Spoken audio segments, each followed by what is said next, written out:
All right, it is tax time and how to make the most of your charitable contributions. Lisa Dietlin is here. She's the president and CEO of the Institute of Transformation and Transformational Philanthropy, here with recommendations on some do's and don'ts of tax season. Welcome. Very important information here. You're here on a great day. So thanks for being here. Let's get right into it. So you break these down into deductions, checklists, and resources. Correct. Let's get into it. Gone are the days, though, Lisa, that you can deduct interest on your car payment, your credit card payments, but there is still some room there for deductions. Absolutely. You know, when I was growing up, you'd buy a car on, you know, whatever they called term or time, and all that interest payment used to be deductible on your taxes. Those are gone, but we still buy cars. Same with credit card. Using your credit card, that interest used to be deductible. That's gone.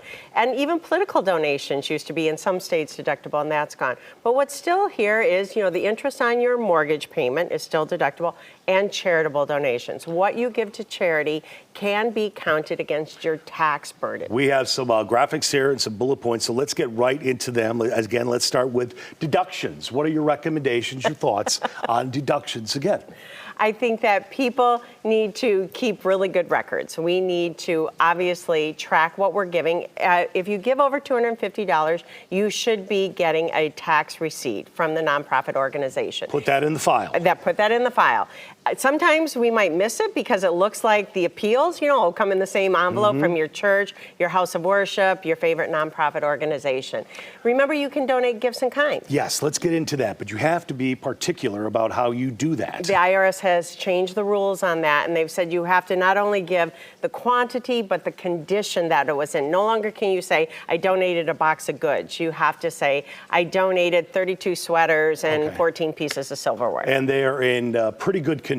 Absolutely. Good, fair, poor. There you go. And that's just done on a kind of the honor system, or you just write it out on a piece of paper and you submit that as if they ever ask for it? If they ever ask for it, but most nonprofit organizations, thrift stores is where we donate it, will have that slip. And they will actually have it be what we used to call a carbon copy. You press real hard, you fill it out, what you've donated.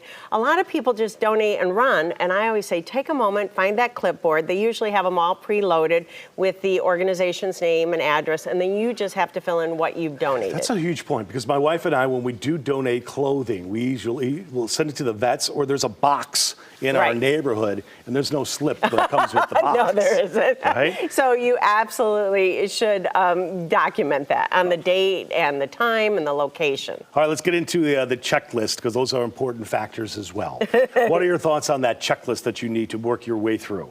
Oh my goodness, there are so many ways we can now give. In the old days, it used to be a check, and then we did credit cards, and now we text to give. So I always recommend that we start by looking in our credit card statements. A lot of us make donations, especially when we're at events, by our credit card. We do give via Venmo and Zelle, so if you have a statement of that, I would look at that.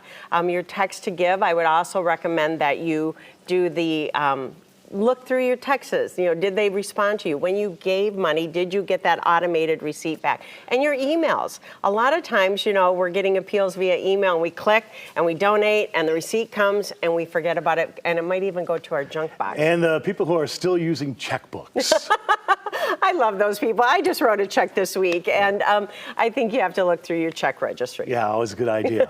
Okay, so let's move on to resources. There are some resources out there you can use, and many of them, or some of them, are free of charge. Absolutely. Well, the three that I always recommend that people go to if they're wanting to validate where their donations are going is the Better Business Bureau's Wise Giving Alliance. That's give.org. They do a great job at vetting nonprofit organizations against their standards of excellence. We also have Charity Navigator, which is a quick hit, and it looks at all the nonprofits, you know, different factors, and they give it a rating 1 through 5, and it's a star system. So that's a little bit easier for some people. That's very useful and very reliable. Right. Now, if you want to dig deeper, GuideStar actually has their 990s or their tax forms, their tax returns on it. So you can see how much they raised, how much they spent, who are the top highest paid people of the organization, employees. Yeah. You can find out who's getting paid and how much they're getting paid. How much is actually going to the cause. Absolutely. Yeah.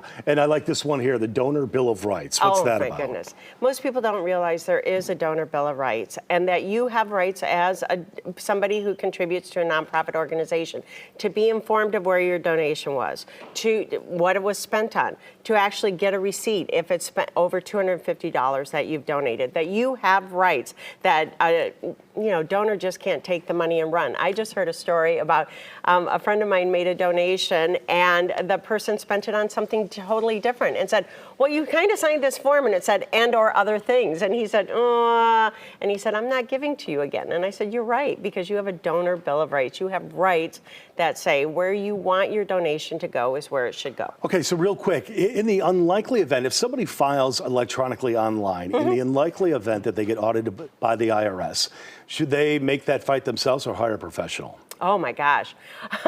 I would always hire a professional. I would go back, if you are, because they've raised the standard deduction.